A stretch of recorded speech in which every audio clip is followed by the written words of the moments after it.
What's up, Spritely Puck fans? Sanders here, and it has been a while since the Spritely Puck has put up a video due to things like Thanksgiving and Christmas and some technical difficulties that prevented us from posting the last video we made.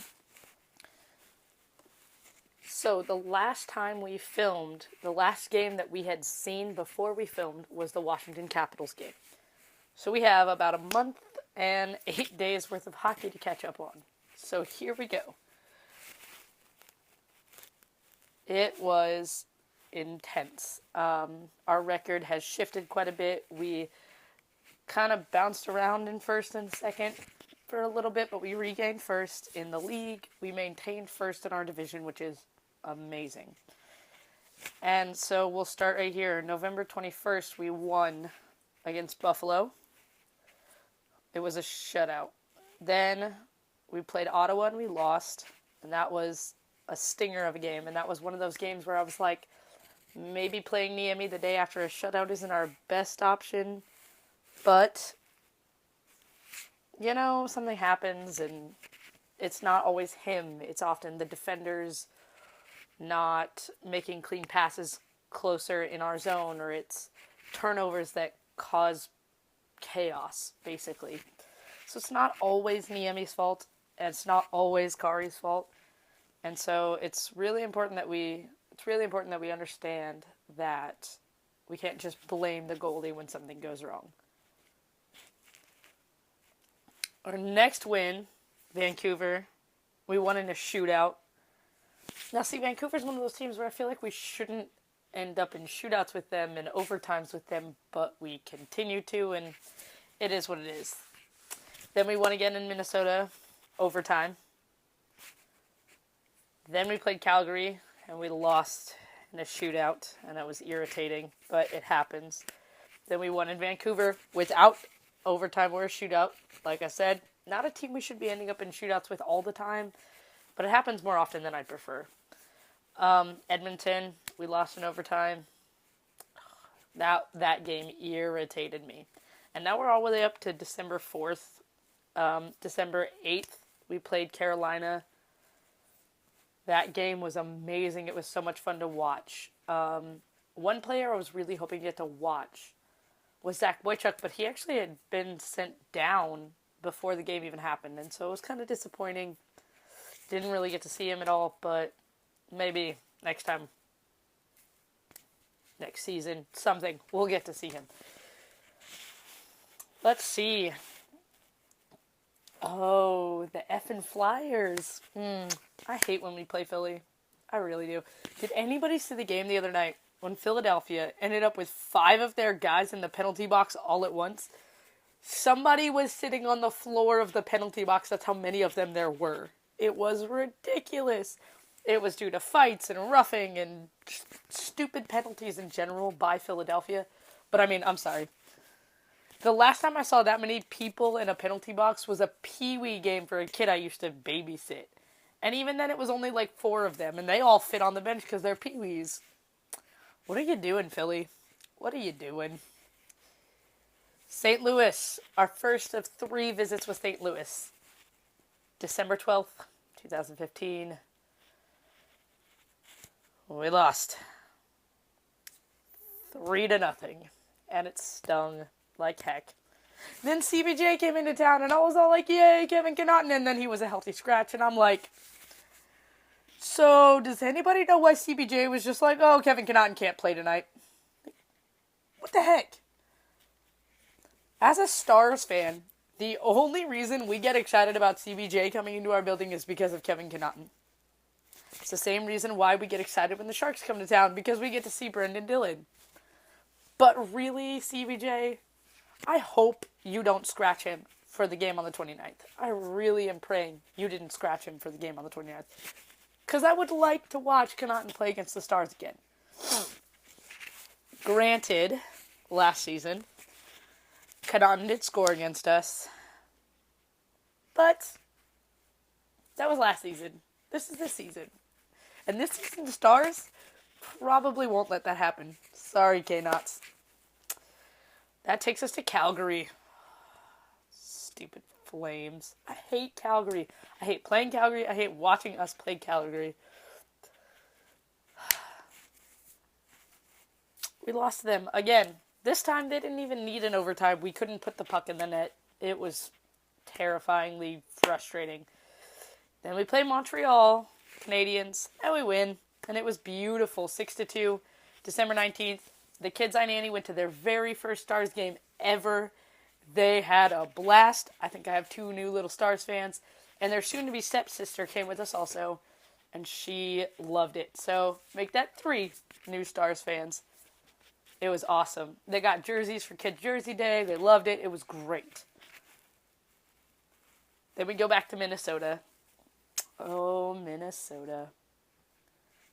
We didn't even need overtime this time, Minnesota. Sorry, boys. 6-3 butt whooping came your way. That was 2 games in the span of 3 days where we scored 12 goals in total. 12 goals in 2 games. That's awesome. That is our 2015-2016 Dallas Stars roster right there. Putting in the work, putting the puck in the net, and doing amazing. It was beautiful. So then,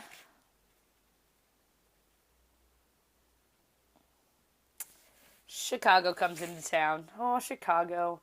And all the Stars fans were sad because by this point, Trevor Daley and the Chicago Blackhawks had agreed to a trade to Pittsburgh. So Trevor Daley is no longer a Blackhawk. He is now a Penguin, which I'm not sure is better, but I'm also not sure it's worse. It's kind of a lateral move, I'd say. It's kind of like well, you're on this team that we really hate, and now you're on this team that we really hate, but we really love you, and you're Trevor Daley, and you've been here forever. And it's kind of sad that Trevor got traded. But I'm really mad that he got traded right before Chicago came into town. So the Stars didn't really get to play Daley. I mean, they played him in the preseason. But that's it. Like, this was our first Chicago game. And Daley's not a Blackhawk. But Garbett is. We got to see Garbett. We got to watch Garbett play. I've noticed that he seems to have matured in his style a little bit. He seems to not be making as many, for lack of a better term, stupid penalties on the ice for the Blackhawks. And that's great for him. And I'm glad that he's progressing in his game. Because as someone who's a fan of Garbett when he was here, it sucks to see him go. But at the same time, you just kind of have to be like, well, there goes Garbo. Bye, buddy. Good luck in Chicago. And he did great. He really did. And he seems to be improving every time we see him. And every time I can catch a Chicago game, I love to watch how he plays. It's awesome.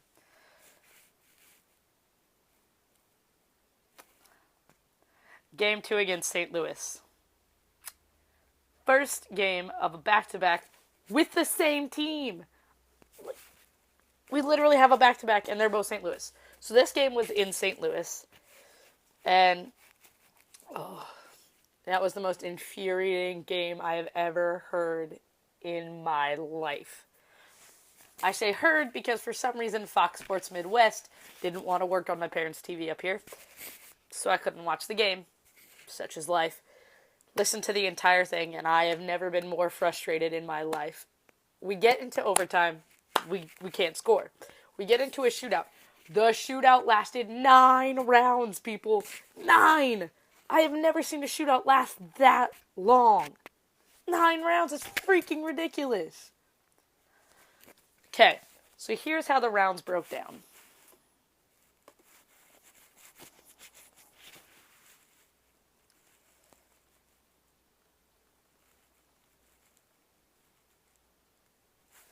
Round 1, Steen versus Sagan. Okay, I like it when we start with Tyler. Tyler usually is good to go for his overtime shootout goals. He's accurate. He shoots well. He plays well. Like, usually Tyler Sagan is a good go-to guy to start off a shootout round. So we started with him. Now, Alexander Steen made his shot. Tyler Seguin didn't. So right now we've got 1 Blues, Stars 0. Round 2 comes in. Tarasenko, Ben. Jamie, of course. So, Tarasenko shoots, gets one passing at me. Irritating, yes. Okay. Jamie Benn comes in, rips one right past. Oh my god, who is their goalie?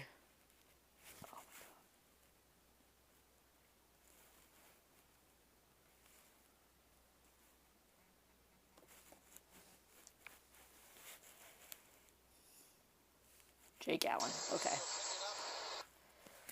Jamie Benn comes up. Again, another go-to guy for the shootout. Jamie Benn rips one right past. Oh my god, I just looked at it and I forgot it. Oh. Jake Allen. Jamie Benn, another go-to guy for a shootout. Rips one right past Jake Allen. Stars are back in it. Okay, it's Blues 2, Stars 1. Round 3. Shattenkirk. Sharp. This boy, Patty Sharp.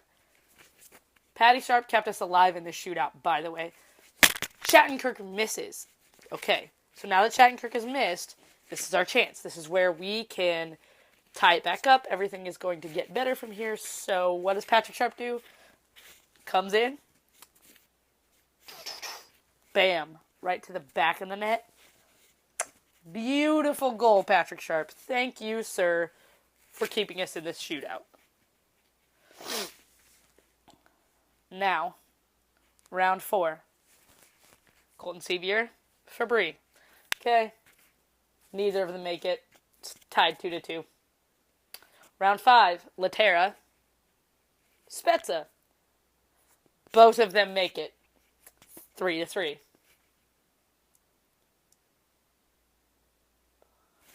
I want to listen to them say his last name because I don't want to say it wrong. I'll say it's Paharvi. The fans here get serious in there. Hope for a good result. Paharvi comes in, slows down, puts on the break back. Yes, on the save by the Emmy. Okay. Magnus. I want to say his last name is Paharvi. Or it's either Paharvi or Pajarvi. I don't know. His first name's Magnus, which is kind of cool. So Magnus shoots. Saved by Niemi. Berger shoots. Saved by Allen. Still tied. 3-3.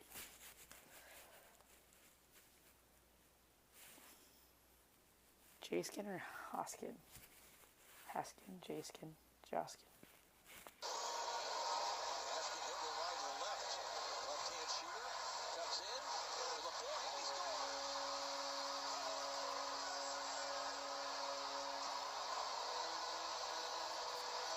Got the Emmy moving. Looks like he's going to sweep it to the backhand net. Okay, Dimitri Hoskin, I'm guessing.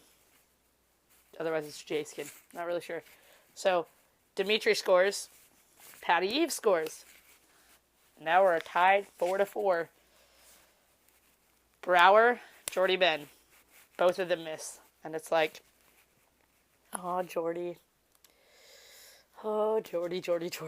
Why, Jordy? Why? Why'd you have to miss? But that's okay. We'll just go to round 9. Backus. I think it's Backus. Backus comes in. And he scores. And I'm like, you know what? On the track record we're on right now, whoever goes next, maybe they'll score. Maybe we'll still be in this. Maybe we'll go to round 10. But poor Vern Fiddler, he tried. I would never deny the fact that Vern Fiddler made a solid attempt at this shootout goal. But he missed. So the score gets labeled as 3-2. St. Louis Blues win in a shootout after overtime. So irritating. Now, interesting Stars information for this game. Something that some of you may not have known about our second of 3 visits with the Blues. Tyler Seguin scored his 150th NHL goal in that game. 150. That's a big accomplishment, people. 150 goals. That is a huge accomplishment, especially for such a young player. So Tyler's living life, hanging out at 150 goals, and that's great. He also played his 389th game in our second visit with the Blues, which means he played 390 games our second visit with the Blues the next night. Now, the next night, well, let's just say that one went a little better than this one. Sunday, December 27th, 2015, the Dallas Stars, St. Louis Blues, American Airlines Center, and it was lit like crazy. The Dallas Stars scored not one, not two, but 3 goals to St. Louis's 0. That means we literally took our first visit from the St. Louis Blues, where we lost 3-0, and put it in their faces and won 3-0. Now, it would have been nice to also win the night before, to be like, hey, we won 2 of the 3. Ha ha ha, we're getting so much better. But the fact that we took them into overtime after losing in a shutout the first time we saw them shows that we have improved as a team over the season. Proof.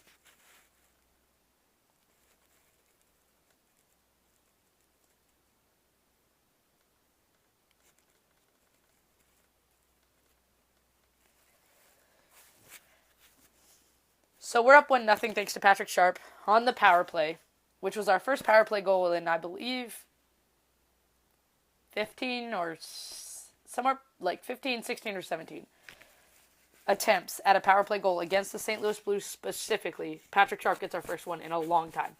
Thank you, Patrick Sharp. So glad to have you, buddy.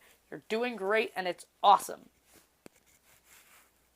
Jamie Benn, with his league-leading 23rd goal of the season, gets us to 2-0.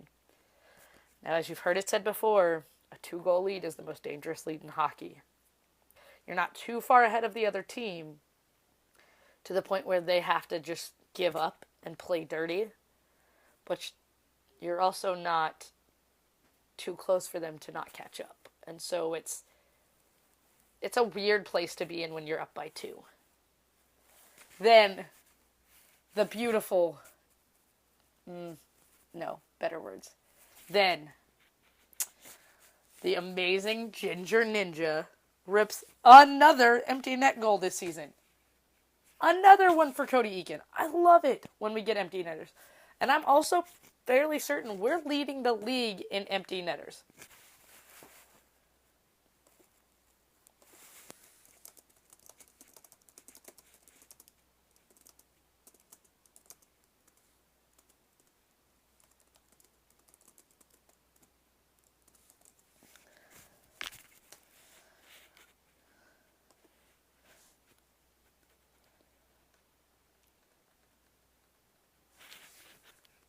I'm correct. We are leading the league in empty netters. We have 14.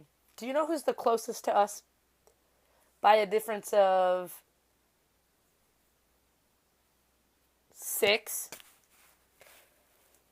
The New York Islanders. We have 128 goals this season, people. 128 goals. Of those 128, 14 of them have been empty netters. That's ridiculous! Those stats are through the freaking roof. This is our 2015-2016 Dallas Stars, and they are doing incredible things. Now, the night of December 29th, our Dallas Stars are taking on somebody we love dearly, Kevin Connaughton, and the Columbus Blue Jackets. Now, we've already beaten Columbus once, and if we do this right, we can win again tonight. But all they have to do is play Dallas Stars hockey. That's how we win. So many times we lose games to teams we shouldn't be losing to because we play Toronto Maple Leafs hockey. We play Calgary Flames hockey. We don't play Dallas Stars hockey. When the boys play Dallas Stars hockey, we do amazing things with our time. And it is mind-blowing.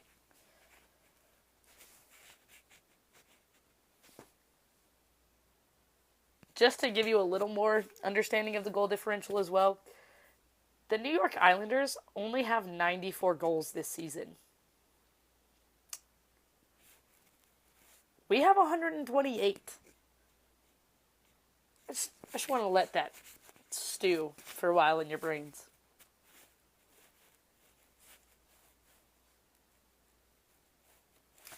Oh, you're done? Okay, awesome. Now, something that I have wanted to talk about. The penalty against Jamie Benn in the game Sunday.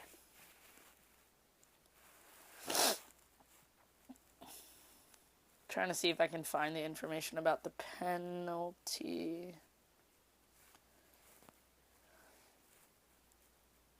There it is. Robert Bortuzzo, 17 minutes, 9 seconds, first period. Now, several people have watched the highlight clips and been like, oh, Jamie Benn was faking. That was totally embellishing. Jamie Benn should be the one who got a penalty, blah, blah, blah. I'm sorry, but clearly you didn't watch it from more than one angle if you think Jamie Benn was faking his injury. Bortuzzo clearly came through with the butt end of his stick and hit Jamie Benn. It was blatant.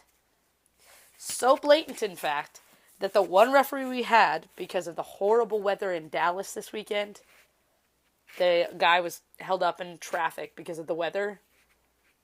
We had one referee on the ice. Jamie gets slashed with the butt end of a stick. But because you think that Robert Bortuzzo barely touched him based on a long-distance video shot, it's just ridiculous. If you are not willing to admit that your team can do things wrong, has done things wrong, will continue to do things wrong in the game of hockey, clearly you don't understand how hockey works. You don't understand what being a true sports fan is, because no matter what team you cheer for, every team has a player who's going to do something wrong. Ryan Garbett last year, Dallas Stars. Ryan Garbett made a lot of stupid penalties, and we just had to be okay with that. We had to understand that that's who Garbett was as a player. Now, Chicago has him. I haven't seen Garbett make any stupid penalties as of yet. Doesn't mean he won't again, but the point is, they grow from these things, they learn from these things. But if you're constantly taking it as an offense that one of your players is being blamed for doing something wrong, how do you expect to be a hockey analyst? How do you expect to be taken seriously as a hockey fan? I don't understand. I mean, yeah, we can look at them with blinded eyes because we love our teams and we cheer for our teams and we support our teams. But I'm never going to deny the fact that our players, Dallas Stars players, have done some dumb things and taken some cheap shots and gotten in trouble for them and accepted the blame for them and dealt with them properly. I'm sorry, but when you call the captain of the Dallas Stars a crybaby because Bortuzzo butt-ended him, you obviously don't know what you're talking about. You just don't. Tyler Seguin immediately jumps to Jamie's defense, puts his hands up, gets a roughing call against Bortuzzo. He gets to go hang out in the box for a little bit. Now, something that has taken over the hockey internet world is the fact that Tyler Seguin, while in the penalty box, did his classic shirt lift to wipe the face move. It's getting the sweat off his face with his jersey. It's Tyler, it's what he does. But Patrick Sharp, right before that happened, right before Seguin picks his shirt up to wipe his face off, Patrick Sharp scores the power play goal. And I'm just over here like, but what? What just happened? And Patrick Sharp tweets out, "Thanks for the birthday present." And Tyler Seguin responds with, "Happy 24th birthday, bro." And I'm just like, this. This is our team. These are the comedians that are on the Dallas Stars team. Patrick Sharp turns 34, for those of you who don't know. The night he got his goal was his birthday. Big deal. Stars fans, we love it when our players get birthday goals, and it was great. And it was even better because, technically speaking, that's the game-winning goal. The other big thing that happened, Kari freaking Lettinen got a shutout. Brickwall Kari is back, and I love it. And I cannot wait to see what happens tonight. Kari got his first shutout of the season, but it is not his first career shutout, and he went nuts. I'm trying to think. Let's see if we can pull up Kari's stats and see something.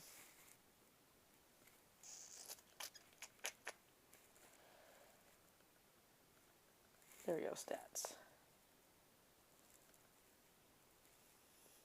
Shutouts 1.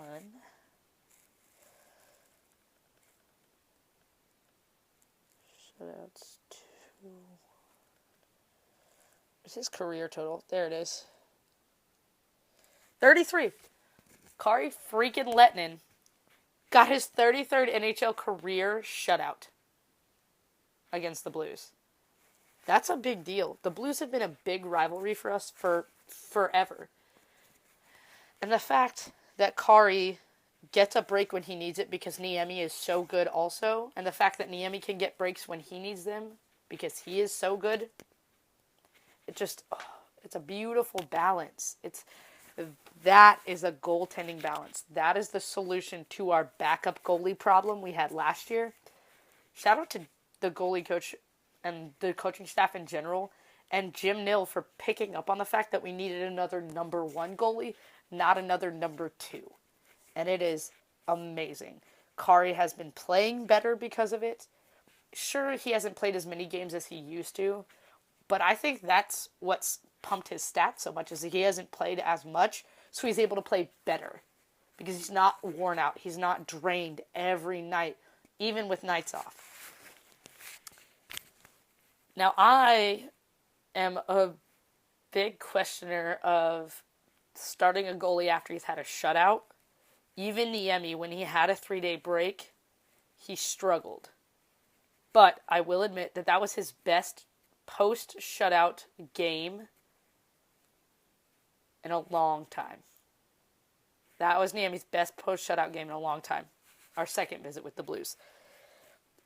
I also think we should consider putting the backup goalie or the alternate starter goalie or the goalie who is sitting on the bench this time in the net when we go to shootouts. Because I feel like Niemi may have been way too exhausted. And some of those shootout shots, he just was too tired to react fast enough. And I feel like Kari might have been able to react faster in the shootout. But then again, I could be wrong. Putting the other goalie in the shootout may actually cause chaos, and it may cause us to lose more shootouts. I'm not really sure what's going to happen. But the thing is, we've had an amazing run. We have played better than before. We have worked harder than before. This season, as many have stated already, is very remnant of those pre-Stanley Cup seasons. Those seasons where we were not so good, and then all of a sudden we started getting better and better, and next thing we know, playoffs lead to quarterfinals, semifinals, Stanley Cup championships. That's the kind of team we're building right now. And there's been trade talk and people saying, well, the trade deadline's coming up. Is Jim Nill going to trade for anybody? Is anybody going to suddenly go missing from the Dallas Stars roster in place of someone else? And no, I don't think Jim Nill will need to trade anyone away at this point. The only potential thing I could see is we have 2 defenders who haven't gotten as much playing time due to lack of injury, which is one of those gray area situations where it's like, yeah, we'd like to see Nemeth more and we'd like to see Alexiak more, but we haven't gotten to see them as much because of injury lackage. We haven't seen nearly as many defensive injuries as we have in the past. So that means we actually aren't seeing Alexiak and Nemeth as much as we could be. And I think that's kind of preventing Jim Nill from making a decision either way about either of them. And we've got rookies like Matthias Janmark on our front line who are tearing up the NHL and scoring like crazy, and it's beautiful. Going into the Columbus Blue Jackets game, December 29th, we are 27-7-3.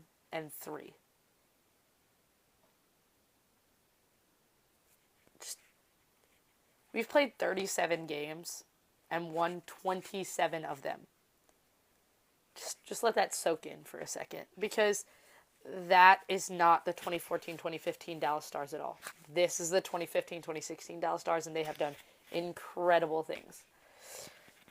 All right, enough Stars hockey talk for a second. We're going to split off into some Spritely Puck talk. Now, in the world of Spritely Puck, some exciting things are coming up.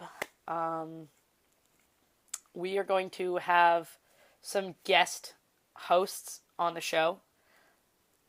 Huge, big-time Stars fans. Maybe do some more interviews. I'm still working on lining everything up. But one that we already know for sure is going to be happening in the month of January. You will be seeing none other than Matt Day on the Spritely Puck. Him and I will be doing an episode together. We'll cover games. We'll talk a little Mayday. We'll talk stats. We'll talk season ticket holder stuff. We'll talk everything that is Dallas Stars hockey, and it is going to be amazing. Now, the other thing is, after this episode, before the Matt Day episode, I will be putting together kind of a holiday video montage-y thing. Because I actually, if you hadn't noticed, traveled home. I'm in Nebraska, and I'm spending time with family and friends and doing fun stuff and crazy things. And I'm going to be going to a college hockey game, and that'll be in there. And so, more than anything else, it's just going to be kind of like a montage-y video of just like my adventure home in Nebraska and everything that's happened while I've been home. And it'll cover about a span of 15 days, and it'll be awesome. And you guys will get to see it, see what I do when I come home, and see some of my family and my friends and everything. And it'll be just really cool little montage-y thing for you guys to watch as a holiday special. We don't have any contests coming up right now, but we might get another one into the works as spring comes around. This spring, Spritely Nikki and Spritely Fiance will be getting married, which is very exciting. So, in the time leading up to that, you'll see a lot more of me, but that does not mean anything. Nikki has not quit the channel. Nikki is still a very active part of the Spritely Puck. She just has to focus on some other stuff right now. So you'll be seeing a lot more of me. And like I said, those guest hosts, and it'll be a lot of fun. So yeah, I can't wait to jump into 2016 with you guys. The next episode that you guys will see will cover